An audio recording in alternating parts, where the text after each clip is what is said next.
Assalamualaikum warahmatullahi wabarakatuh. Perkenalkan, nama saya Adnan Firdaus. Saya mahasiswa dari program studi Pendidikan Sosiologi, Fakultas Keguruan dan Ilmu Pendidikan, Universitas Sultan Ageng Tirtayasa. Pemaparan materi ini bertujuan untuk memenuhi salah satu tugas pada mata kuliah Bahasa Indonesia yang dibimbing oleh Bapak Dirma Tesniadi MPD. Pada kesempatan ini, saya akan memaparkan materi dengan judul Pengenalan Bahasa Baku dan Tidak Baku.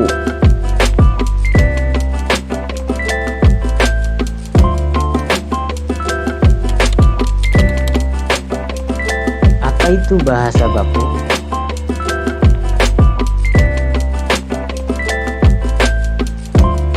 Secara umum, bahasa baku merupakan ragam bahasa yang digunakan dalam situasi resmi seperti kegiatan akademik, surat menyurat, karya ilmiah, pidato, dan komunikasi profesional.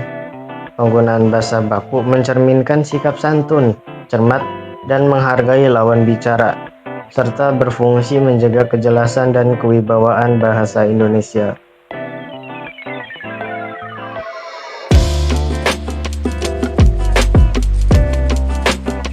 Menurut Kamus Besar Bahasa Indonesia atau KBBI, bahasa baku adalah bahasa yang digunakan sesuai dengan kaidah atau aturan yang telah ditetapkan secara resmi. Bahasa ini mengikuti pedoman ejaan, tata bahasa, dan pilihan kata yang benar sesuai dengan pedoman umum ejaan bahasa Indonesia atau PUEDI.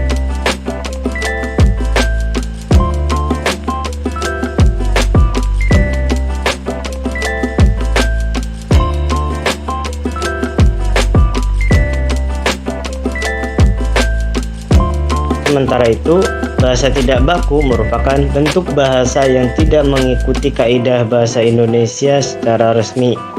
Bahasa ini sering digunakan dalam situasi santai atau tidak formal, seperti berbicara dengan teman, menulis pesan singkat, atau percakapan sehari-hari.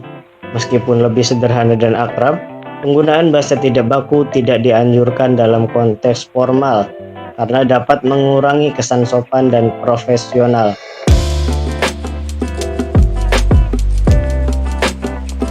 Agar lebih jelas, berikut contoh penggunaan bahasa baku dan tidak baku. Bahasa baku yang pertama, guru harus memahami karakteristik siswa. Bahasa tidak bakunya, pertama, guru harus ngerti muridnya dulu.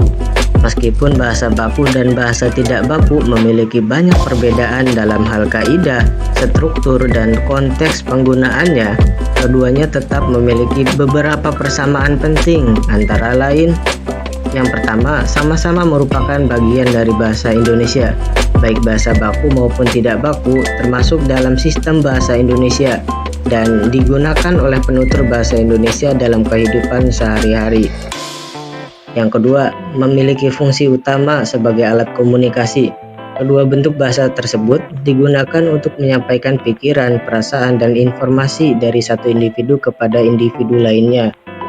Yang ketiga, memiliki makna yang dapat dipahami oleh penutur bahasa Indonesia. Walaupun bentuknya berbeda, makna yang disampaikan umumnya tetap dapat dimengerti oleh lawan bicara. Contohnya, bahasa baku, terima kasih atas bantuan Anda. Bahasa tidak bakunya, makasih ya atas bantuannya. Keduanya menyampaikan makna yang sama, yaitu ucapan terima kasih. Yang terakhir, dapat digunakan sesuai konteks. Keduanya sah digunakan apabila sesuai dengan situasi dan lawan bicara. Bahasa baku dipakai dalam situasi resmi, sedangkan bahasa tidak baku digunakan dalam situasi santai. Bahasa baku juga memiliki beberapa manfaat, antara lain: yang pertama, menumbuhkan sikap profesional dan sopan dalam berbahasa.